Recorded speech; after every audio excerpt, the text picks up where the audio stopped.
కదా నీ కథ ముగింపులేనిదై సదా సాగదా ఇదే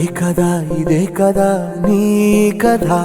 ముగింపులేనిదై సదా సాగదా